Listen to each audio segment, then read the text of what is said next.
The class reunion was halfway through. The class monitor pushed the door open. He said joyfully, "You guys quickly see who has come." Following everyone's gaze, I paused my breath. After 3 years, Matthew seemed more mature. When he greeted someone, the corners of his eyes slightly curved upward. He exuded an aura that had settled over time.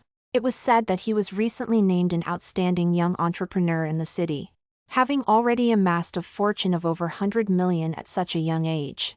While everyone was exchanging pleasantries, I continued to lower my head and reply to messages.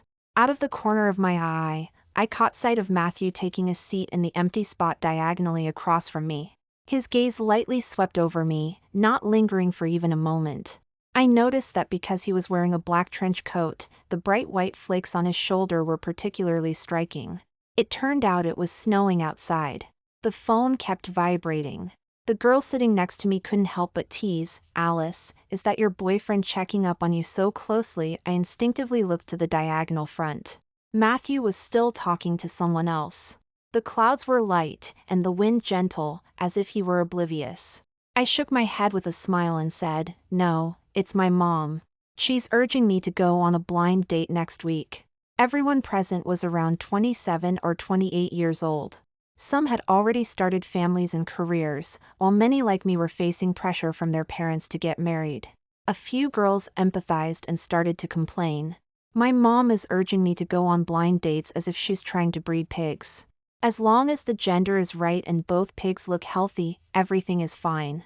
Alice, I'm not saying this to be harsh, but you really need to open your eyes. Most good men have already been consumed internally before they even hit the market. At that moment, a chubby boy suddenly slapped the table and stood up. "Matthew, do you remember the little follower who always chased after you?" His words were slurred, clearly a sign that he had drunk too much. Matthew said nothing. The man thought he hadn't remembered. "Alice bombarded you with more than a dozen love letters and confessed to you in front of the whole school at the high school graduation party. It took me a while to recognize that this person was our class's sports committee member in the past. He had no other hobbies but to help others pair up in class. Saying, since you two are both single, why not give it a try?" In an instant, everyone's gossiping gazes landed squarely on me and Matthew. 10 years have passed, and it turns out that everyone still remembers this matter, all looking forward to Matthew and me providing an explanation for this love story that has run through their youth. No matter what the final outcome of the story is. Matthew finally looked at me with a clear conscience.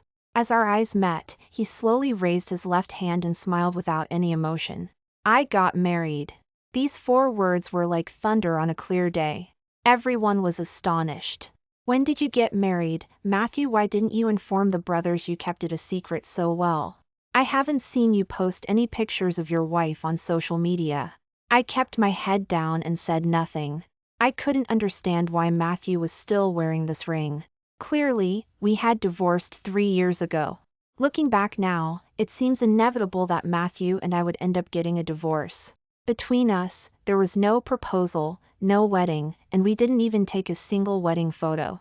The year he graduated from university, his mother was diagnosed with cancer. I brought a 10B fruit basket to visit his mom at the hospital. Once again, as he was about to leave, he suddenly grabbed my hand outside the hospital room and said, "Alice, let's get married." A sudden sentence like a pie falling from the sky nearly knocked me out. Afraid that Matthew me GHT changed his mind in the next second, I eagerly agreed to him. The day Matthew and I got our marriage license was an ordinary weekend. There weren't many people at the Civil Affairs Bureau. The staff took photos of us. "Come on." The groom moved a little closer to the bride. "Groom, don't have a serious face. Smile like the bride." "Good." The red background photo on the marriage certificate became our first photo together. After the oath-taking ceremony, I skipped the identity of girlfriend and directly became Matthew's wife. At that time, Matthew was in the early stages of starting his business. In order not to be in a long-distance relationship with him, I gave up a decent teaching position at a private school in another province. Following his advice, I prepared to take the civil service exam in the province. Perhaps he knew he had read me. When we went to the jewelry store to buy the ring, Matthew promised me that once everything settled down, he would hold a wedding ceremony for us again. So I secretly resolved to be a considerate wife and thoughtfully chose a less expensive plain band ring. After all, what mattered more to me was not the material but Matthew's genuine feelings for me. After getting married, we rented a 40-scummy apartment together. Although the space wasn't large, our life together was quite sweet. We would stroll hand in hand through the supermarket on weekends like all young couples, embracing each other and falling into joy late at night. A year later, his mother passed away. He held me and cried for the first time. Alice, I have no family left. Matthew's parents divorced early on. His mother, hoping for her son to succeed, has always had a strong desire to control him. Many people think Matthew is aloof. Perhaps he is also longing to be loved deep down. So I comforted him again and again, telling him, "You still have me. I am also your family." Matthew began to stay at the company day and night, using high-intensity work to alleviate the pain of losing his loved ones. Due to irregular eating habits over a long period, he developed a stomach illness and was admitted to the hospital. Since then, I started bringing him lunch at their company. That was the first time I met Hannah. At that time, Matthew's career had already begun to show some promise. His startup team had successfully recruited several like-minded alumni. Among them was Hannah, Matthew's direct senior in the computer science program. Hannah not only participated in many software design competitions during her studies but also has a wealth of project experience. Matthew was very grateful that she resolutely resigned from the internet giant to join their team.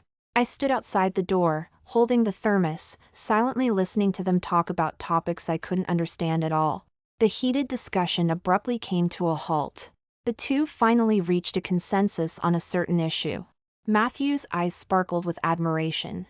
"Not bad. Let's go with your plan. I feel empty inside." I've never seen Matthew like this before. At that moment, Hannah pointed in my direction and said, "Matthew, your little girlfriend is here." He turned to look at me and corrected, "It's my wife." "Oh right. You see, I always get it wrong. After all, there aren't many people like you who marry young." I awkwardly set down the thermos. Suddenly, I felt out of place here. As I was leaving, I heard Hannah ask Matthew, "Your wife doesn't look like she's in the same line of work. What does she do?" Matthew seemed reluctant to talk about me in the workplace. Hannah probed further, "I have friends who teach at universities. Maybe they are colleagues." "Is she a high school teacher or a university teacher?" "She is still taking the civil service exam." "Oh, no wonder she has time to bring you food." "Don't worry. It's very easy to take the civil service exam these days." However, what seemed easy in Hannah's eyes, I failed at because I had been unable to find a job for a long time. My university counselor contacted me recently and said they could help me find work. However, because the work location is out of the province, Matthew firmly opposed my going. He lowered his gaze and flipped through the aptitude test papers scattered on the table with a light laugh, as if trying to encourage me. "Alice, this isn't difficult. Just put in a little more effort next time and you'll definitely pass." I bit my lip and couldn't say a word. Matthew seemed to have forgotten that I was not naturally bright. While others could understand a math problem after seeing it once, I needed to look at it 10 times to grasp it. I didn't have many other strengths, just the ability to persevere, especially when it came to pursuing him. Matthew is a genius student, ranking first in his grade in every exam. I am a student with a talent in art but come in last in every exam. At first, to be closer to his school, I practiced diligently in the studio every day. My fingers were blistered from the paintbrushes, and I barely managed to get into the normal university next to his. His not difficult is based on whose standards exactly I began to dream frequently. In my dreams, the person standing next to Matthew is not me. Instead, it is Hannah who is more in tune with him and evenly matched. I can never catch up to his footsteps. No matter how I call him, he never turns back. Perhaps noticing my low spirits these past few days after the affair that day, Matthew held me close and said, "Wife, since I'm not busy during this time, let's have a wedding ceremony again. By the way, I'll take another half-month off to accompany you on a honeymoon to change your mood. How about that? Just like that, I was easily coaxed by Matthew. However, organizing a wedding was not as simple as I had imagined.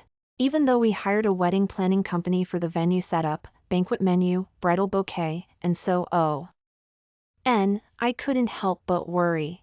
After all, this is the only wedding I'll have in my life. Just the design of the wedding candy box kept me up for several nights in a row, with even more dedication than when I was working on my graduation project.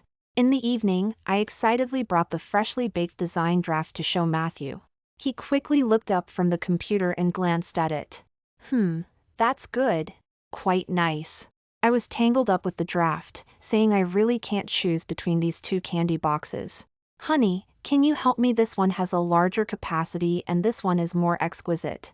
Matthew didn't know who he was messaging. The corners of his eyes held a slight smile, but he didn't forget to reply to me. Anything is fine. I suddenly didn't want to continue talking. Seeing me silent, Matthew closed the laptop, wrapped his arms around my waist, and pulled me onto his lap. Wife, where were we just now? I forced a smile and said, it's okay. You go ahead and be busy. It's really not a big deal. A week before the wedding, I went out as usual to deliver food to Matthew. Just as I got home, I received a call from the wedding planning company saying that an important process for the wedding had changed unexpectedly and I needed to choose one of two options as soon as possible.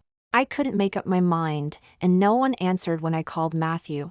When I hurriedly arrived at their company entrance, I saw Matthew expressionlessly throwing the food I had given him into the trash can. Hannah stood by with her arms crossed, teasing him, You just don't know how to appreciate your blessings. Your wife treats you so well and you're still not satisfied. He was complaining, but his tone was completely different. Do you think I want to waste food? It's just that discussing the project progress with you made the meal go cold and inedible. All right, I understand what you mean. This meal is on me. Just tell me what you want to eat. Matt the W restored the thermos to its original state. His movements were clean and swift, as if he had done it countless times before. In the end, not knowing what he was thinking, he sighed and said, Sometimes she is just too good to me, and because of that, I feel a lot of pressure. In that moment, I seemed to smell the rancid stench of rotting food in the trash can. I felt a wave of nausea and fled in panic. Matthew called me several times in a row. In the past, no matter when or where, I would always answer his calls immediately. But this time, I just turned off my phone. By the time he rushed back home, he found me sitting on the carpet with swollen red eyes, surrounded by a pile of torn paper scraps. That was the love letter I wrote to Matthew in high school, a total of 18 letters. They carried all my overflowing affection. He recognized me and immediately stepped forward to stop me. Alice, what are you doing and what's going on with the wedding? Why did you suddenly call to cancel the wedding planning company? I struggled desperately to break free from him. I picked up a complete love letter and tore it apart in front of him. It was like piercing through our seemingly intact but actually already shattered relationship. I looked at him and said word by word, Perhaps to you, I'm no different from a little cat. When you need me, you casually call me over to play with me. When you don't need me, you coldly leave me aside. You're unwilling to put any thought into me. You're not curious about what I'm thinking. What I say doesn't matter, and my emotions don't matter. Matthew, do you think marrying me is just your condescending charity? Matthew tightly grasped my wrist. Is it because of Hannah? Someone saw you come to find me this afternoon. I shook my head. It's not Hannah. There will be others. He didn't believe it and patiently explained to me, I already said that she and I are just ordinary colleagues. We haven't even been alone together in private. If you don't believe me, you can check my phone. Look at my chat history. You can check anything. Seeing me shake my head continuously, he finally got angry. Alice, do you really not trust me? Do you have to make a fuss over this? I suddenly calmed down. Matthew, at this point, you still think I'm being unreasonable. Sometimes I wonder if we are really not suited for each other, and that everything is just me forcing it. The model algorithms and complex terms you talk about, I will never understand. The comic movies I mention, you have no interest in at all. You don't like me touching your things without permission, and you don't like sharing your work life with me. If I say a word too many to one of your male colleagues, you can give me the cold shoulder all night. But Matthew, my heart is also made of flesh. It can feel hurt and sadness. Even so, I still try my best to be good to you because you said I am your only family in this world. But I walked 99 steps towards you, and you won't take that one step towards me. In fact, you are avoiding me. You were stepping back. My nose felt sour, and tears flowed out involuntarily. Matthew, I'm so tired. Over the years, I passionately chased after Matthew. It was he who reached out to me first.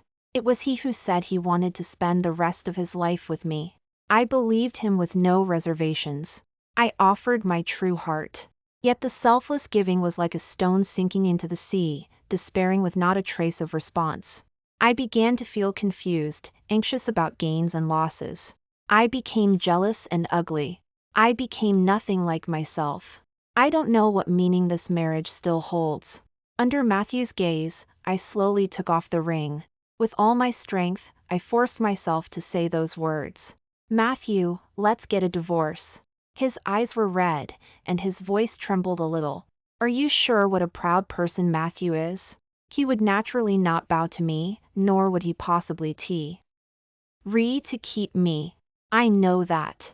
I watched his gaze grow colder bit by bit. All right, you said it, Alice. Since you want a divorce, then don't regret it. As the class reunion reached its later stages, a blizzard suddenly struck. The hot spring villa we rented happened to be on the mountain, so I can only change my plans and stay at the villa with everyone for one night, waiting for the wind and snow to lessen a bit tomorrow morning before we drive away. While soaking in the hot springs, the girls chatted idly. I had a crush on the sports committee member back in high school, and now, sigh, I can only say that time is a butcher's knife. Who would have thought that the most mischievous boy in our class would become a dad and turn out to be so composed? Only Matthew seems to have changed little before and after marriage. By the way, speaking of Matthew, he clearly wasn't on our reunion list. I asked the class monitor and found out he rushed over from a project kickoff meeting. It's really strange. Back in high school, Matthew always kept to himself, and I never saw him close enough to anyone in the class to come to a reunion like this. I inexplicably dialed that familiar number. In these 3 years, Matthew has sent me a total of 3 text messages. The first month after the divorce, you have a few pieces of clothing left in my wardrobe. Are you coming to pick them up this weekend? The second year after the divorce, during the new year, I brought some things to visit my in-laws and I'm now downstairs at your house. The third line only has 3 words, Alice. He probably regretted sending it as soon as he did, and what he wanted to say afterward remains unknown. I didn't reply to him at all. At the moment the divorce certificate was stamped with the steel seal, I had already decided to completely sever my feelings for him. If it weren't for this class reunion, Matthew and I would probably grow old without ever contacting each other. Aft. Soaking in the hot springs, I said goodbye to everyone in the lobby. They have other entertainment activities. I am preparing to go back to my room to sleep. In the distance, I saw Matthew standing in the corridor with his arms crossed, seemingly waiting for someone. I walked past him without glancing sideways. He called out to me, Alice. I ignored him and lowered my head to use the keycard to open the door. The doorknob was being held down by someone. Matthew's tone finally showed some emotion. Alice, clarify for me. What is this blind date all about? I am increasingly confused. It's been 3 years since the divorce. So what right does he have to interfere in my private life at this time? The night owls among the classmates have agreed to go to the game room to play board games all night. I don't want to be seen, but Matthew forcibly grabbed my wrist and pulled me out. Alice, let's talk. I couldn't break free, and a surge of unnamed anger rose in my heart. I snapped at him, there's nothing to talk about with you. The situation is exactly as you heard. I'm not a child anymore. What's wrong with blind dates? He did not stop his movements. I do not allow it. I smiled and reminded him, Matthew, have you forgotten that we are already divorced? He didn't know which nerve he had touched, and he said angrily, I know, of course I know. We've known each other for so many years.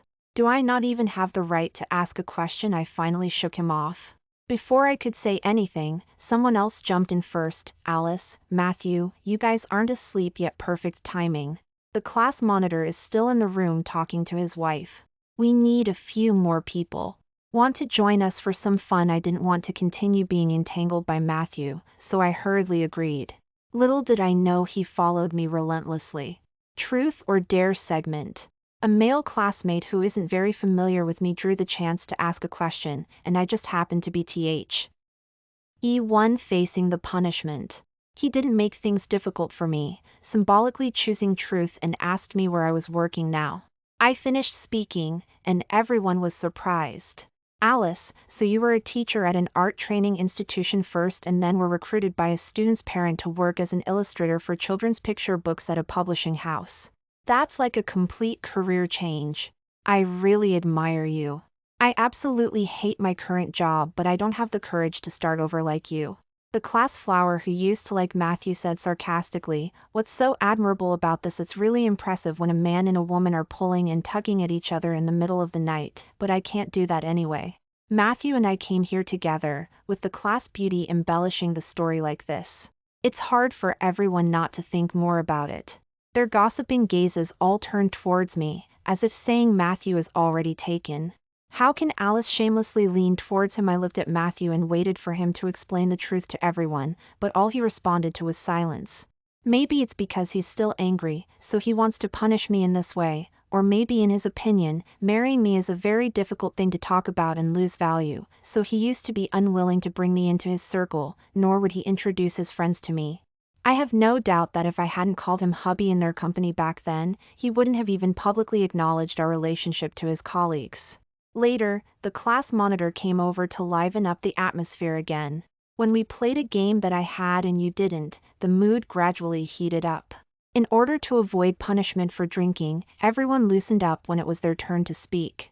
My good friend once shared a video of her and my ex-boyfriend being affectionate. You all haven't experienced that, right? Drink up, drink up. What's the big deal? During my most lovesick year, I even paid for my ex-boyfriend and his girlfriend's rent. A muscular athlete quietly spoke up, saying something shocking, I have had sex with someone of the same sex. A quiet girl finally made the game a bit more normal, I have a daughter. Someone said, hey, Alice didn't drink, so she can't be unreasonable. It could have been brushed off, but suddenly I didn't want to do that anymore. I looked at Matthew and said word for word in a vengeful tone, I wasn't being unreasonable. The entire venue fell silent in an instant. The cup in Matthew's hand fell to the ground and shattered. My goal has been achieved. This game ultimately ended with Matthew pulling me away on the spot. Everyone quickly guessed the gist of it. I was married to Matthew, got divorced, and after our divorce, I gave birth to a daughter. One after another, people sent me messages. Today, Matthew came for you. Is this a real-life version of running away with a child to a man? A broken relationship? Alice, you better cherish this. You can't even find a man like Matthew nowadays, even with a lantern. I still trust my brother's character. He's gone this far for you, so just forgive him. Matthew raised his phone and said to me, it seems everyone is looking forward to us getting back together. I darkened the screen. Then their expectations will be dashed. He effortlessly poured me a glass of water, smiled, and said, Alice, don't be insincere. If you have no feelings for me, why did you give birth to this child? A month after my divorce from Matthew, I found out I was pregnant. The doctor said that if I miscarry this child, it may be very difficult for my body to conceive again. After much consideration, I still decided to give birth. My parents were originally strongly opposed to me being a single mother, but just then I received the good news that the old house in my urban village is about to be demolished. One more person means one more share of the house. Their attitude changed, and the child in my belly transformed into the little lucky star of the family. After my daughter was born, I named her Delisa. I hope she is confident and optimistic, with a clear vision for her future. Delisa is only 3 years old, yet she can already do addition and subtraction within 100. Her intellectual talent is indeed thanks to Matthew's influence. I said pragmatically, because I think your genes are quite good. Matthew's expression darkened a little. So you see me as a free sperm bank. It seemed that makes sense. I nodded as if to agree. He jumped up. Good, very good, Alice. You're amazing. This was the last sentence Matthew said to me at the class reunion. I admit that I intentionally provoked him. I thought that since we had reached this point in our conversation, Matthew probably wouldn't come to bother me again. However, a week later, he appeared again downstairs at my house. Matthew glanced at the basket of vegetables I was carrying and said with a smile, "Didn't you say you were going on a blind date? Why didn't you go?" Seeing that I ignored him, he said, "I bought some toys for my daughter. Since the new year is approaching, I thought I would pay a visit to my father-in-law and mother-in-law." He looked up and said, "Your cousin came over so early. My home is on the third floor." Following Matthew's gaze, I saw a young boy playing with Delisa, stacking blocks under the red hollow window decorations, occasionally lifting her high and making her laugh continuously. Actually, Matthew has seen my cousin during the New Year celebrations before. Maybe he didn't pay much attention, which is why he mistook the person. I withdrew my gaze and seriously told him, "He's not my cousin. He's my boyfriend." Matthew's expression twisted for a moment, but soon he scoffed, "Alice, your excuse is really pathetic. You're the one going on a blind date and you're the one with a boyfriend. Do you think I would believe that being urged to go on blind dates is also true, but I can't be bothered to explain it to him if he doesn't believe it. So be it." I turned to leave, but he grabbed my arm, not letting me go. Neighbors passed by one after another, frequently turning back to look at us. I had no choice but to agree to take him upstairs. My parents were cooking in the kitchen, and it was Daniel who came out to open the door.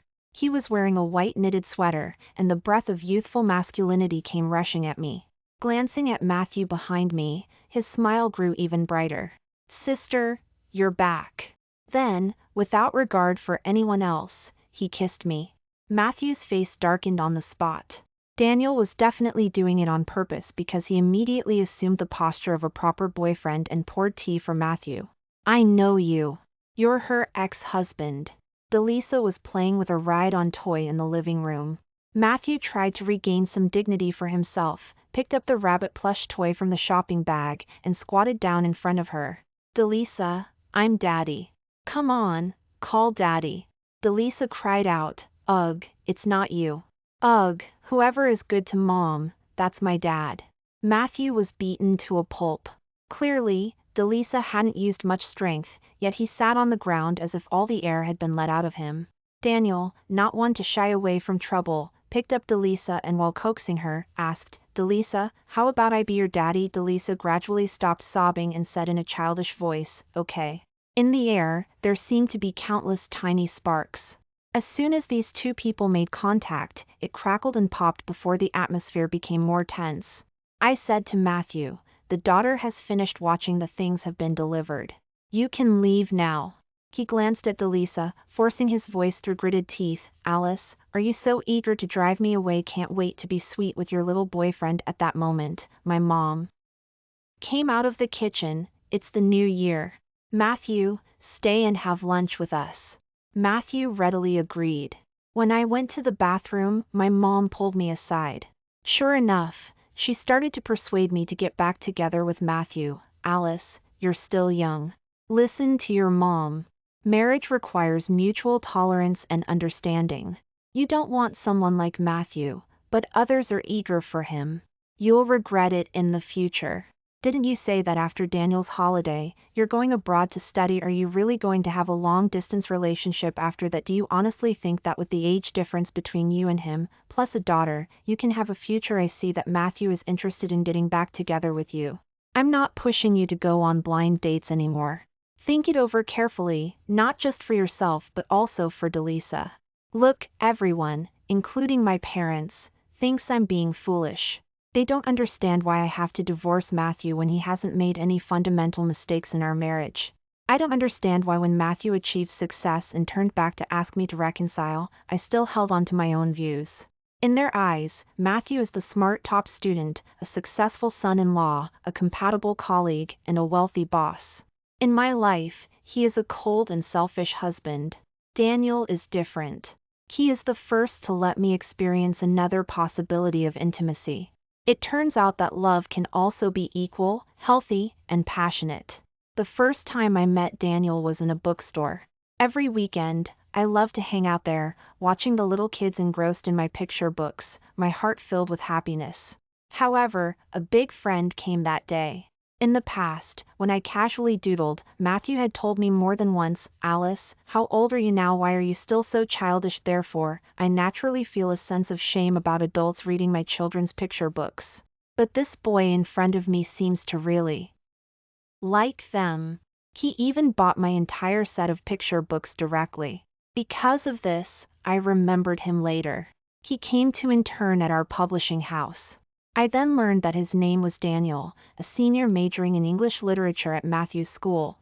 Because the topic of the graduation project is the translation of children's literature, he took the initiative to offer to be my assistant, helping to translate my picture book for distribution in overseas markets.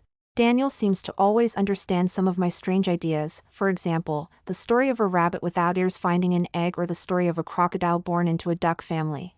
One day, he was reading my manuscript. Miss Brown Bear, who had been starved into a bear-like state, asked for directions everywhere to find the Honey Mountain and the Bee Mouths. Mr. Cat told her that Honey Mountain was next to Milk Lake.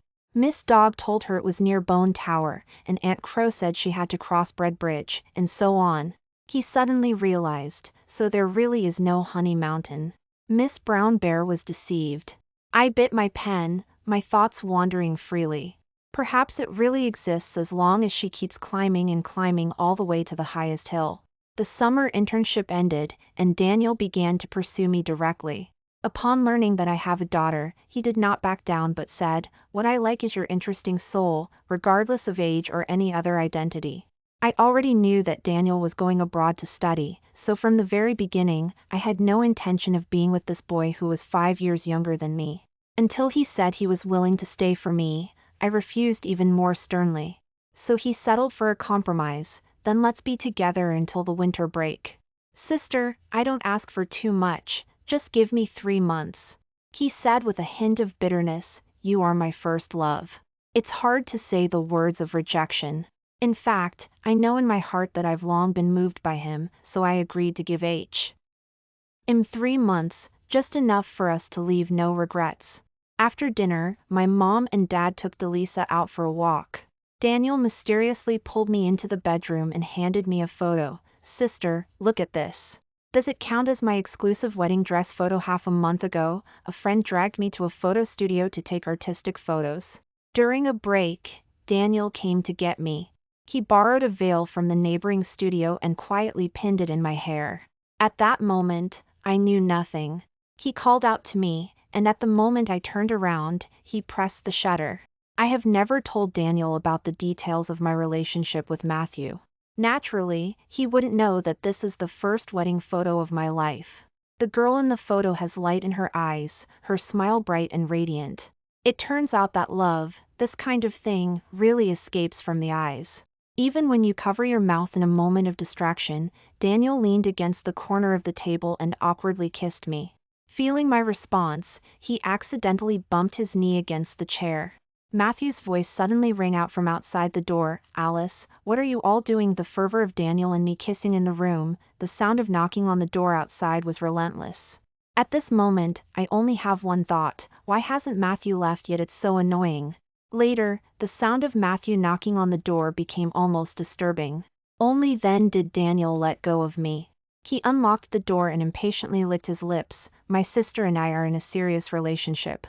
"What do you think we are doing?" Matthew looked at my swollen lips, and his eyes turned red as well.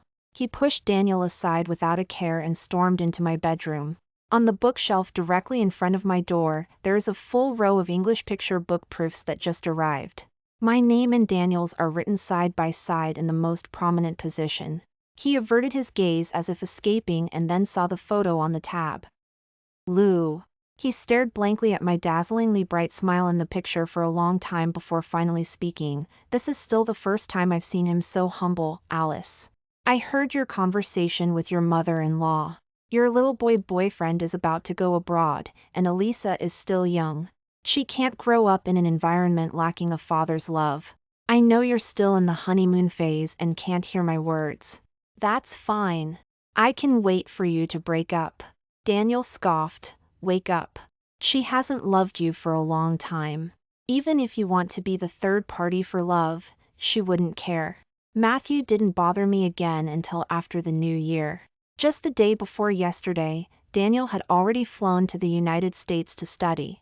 Before parting, he kissed me at the airport and I tasted his salty bitter tears.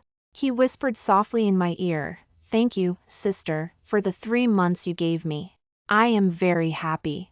I'll tell you a secret, actually, I fell in love with you at first sight. My heart. I thought I had overestimated myself.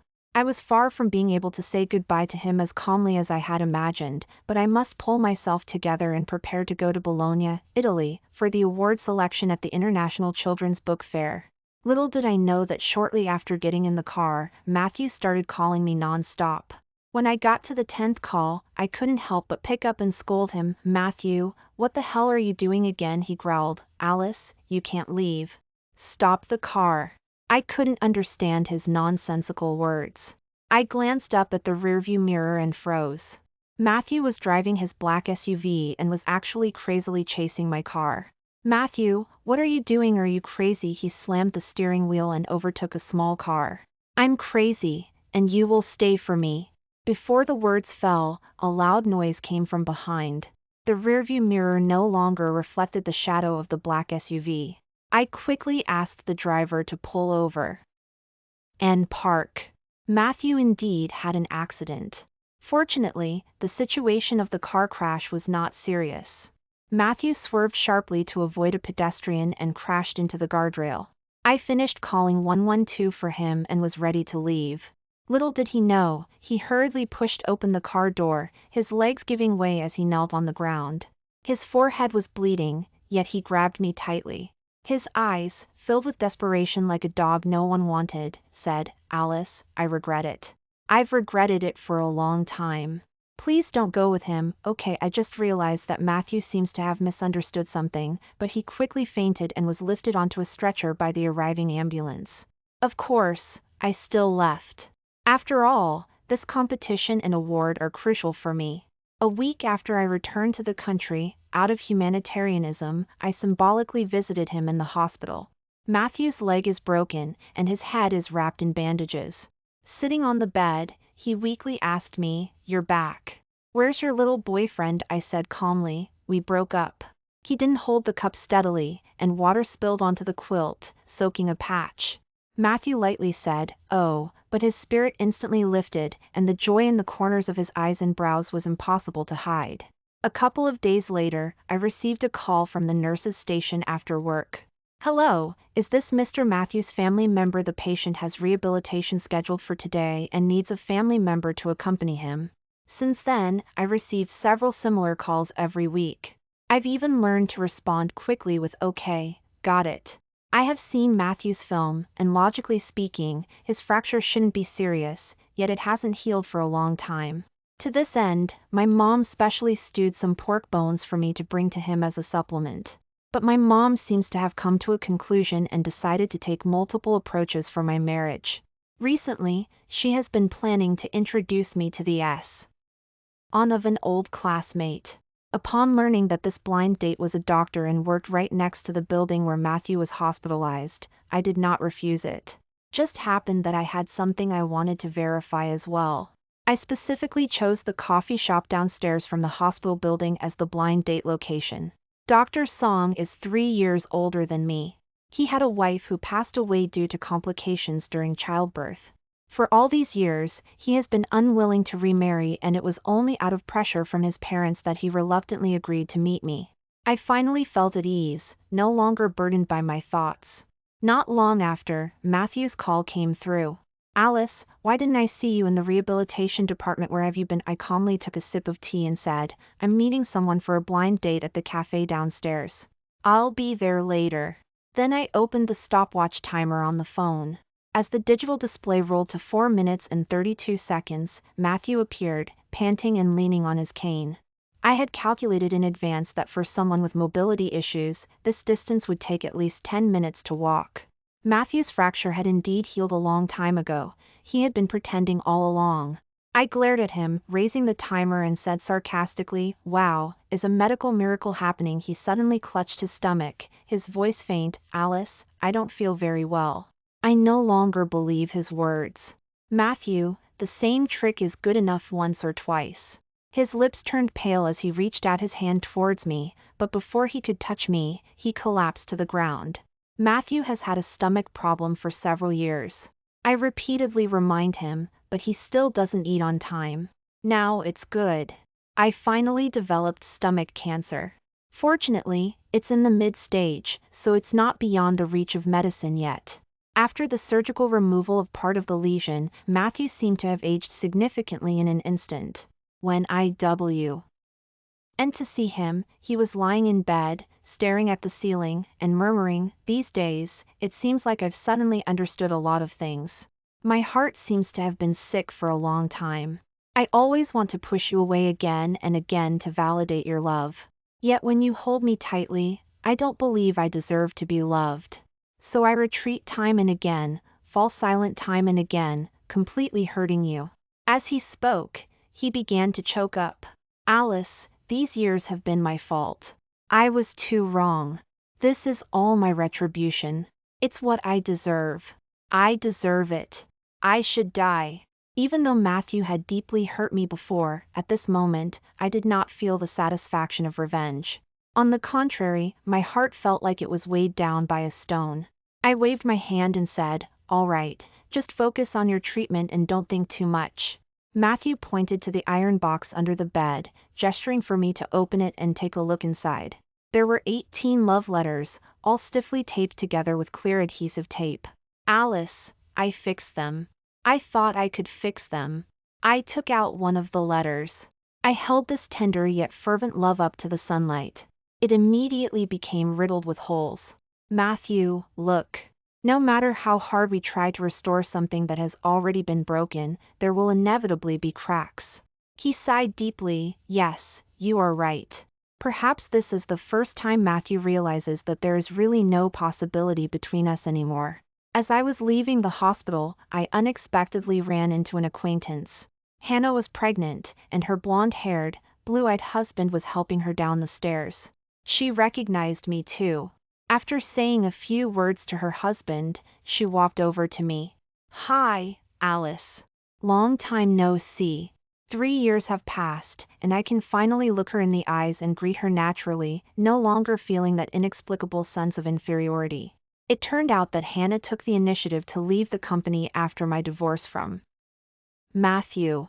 Although Matthew didn't say anything, she could feel that there was blame in the way he looked at her. After all, on the day the conflict between Matthew and me erupted, Hannah was indeed discussing the project progress with Matthew, causing him to miss his mealtime, and I caught him in the act of dumping his food. She herself felt bad about it and later even felt so guilty about the matter that she went to see a psychologist. All right, don't look at me with that guilty expression. If it weren't for this incident, I wouldn't have met my husband. Now seeing her say this, I felt even more embarrassed and apologized to her, saying that I had been jealous of her before. "Oh dear, don't say that. I hope you can choose a different word." "What word? Appreciate?" "I would prefer you to say that you appreciate me very much." Talking about Matthew's recent situation, Hannah was not surprised at all. "He is just being pretentious. A typical avoidant attachment personality caused by a lack of love in childhood. Selfish, only caring about his own feelings, not caring about his partner's, and it's hard for him to compromise for his partner. In summary, you love him, he doesn't love you, you don't love him, and that's when he knows to love you. I can only say it's a good thing you got out of that misery in time. In the end, we exchanged contact information. When my baby is born, don't forget to send him a set of your children's picture books." She waved goodbye to me, playfully winking. "By the way, I want a signed edition." Matthew underwent a year of post-operative chemotherapy and was basically healed. The doctor said that as long as he took care of himself and didn't engage in self-destructive behavior, he could live to be 70 or 80. But he seemed to have become addicted to self-harm. Before being discharged, he hesitantly said that he had undergone a minor surgery again. Later, I found out that he went to get a vasectomy. By the way, He also found a lawyer early on. Draft a will, leaving all his assets to me and our daughter. The last time we met, he held my hand and asked softly, Alice, is there really no possibility for us at all? But before I could say anything, he continued to speak to himself, forget it. Don't say anything. At least leave me with some thoughts. 2 years later, in the publishing house, everyone silently pressed their palms together as if performing some strange ritual. I raised my head during a break from drawing and couldn't help but ask, what are you all doing? They said the list for the Hans Christian Andersen Award is about to be announced. We're all so nervous, and only the person involved is so calm. Some even began to speak ironically. After all, it's the Nobel Prize of Children's Literature. Our country doesn't have many artists who can get nominated, so the hope is slim. It's the participation that matters. Right at that moment, a voice sounded, the results are out. Everyone was excited. How is it? Hurry up and tell us. Don't keep us in suspense. Of course, it's the selected list. At that moment, it felt like a dream. Before I could jump up in excitement, everyone rushed over, a group of people cheering as they tossed me into the air. My dream when I was a child was very simple. While everyone else was fantasizing about becoming scientists or astronauts, I just wanted to bring happiness to every child. Perhaps I still have a long way to go, but I am sure I am already on the path. It's so late, and a delivery guy comes in holding a bouquet of flowers. Alice, who is Alice? Someone sent flowers. Come and sign for them. Everyone cheered. The flower language of endless summer is about gathering and reunion. Alice, who gave this to you? I took the flowers, and a card fell out. I picked it up, and in a flamboyant script, it read, Congratulations to my brown bear miss for finding her honey mountain. My heart started to race, and I hurriedly asked the delivery guy, where's the person who sent the flowers? Have they already left? The delivery guy said, not gone. The person is still waiting for you outside. I ran quickly outside. Someone stood in the night, opening their arms to me. As I threw myself into Daniel's arms, I remembered something Hannah had said to me, Alice, a good love can help a person grow. Congratulations. It seems you have already met the right one. The story ends.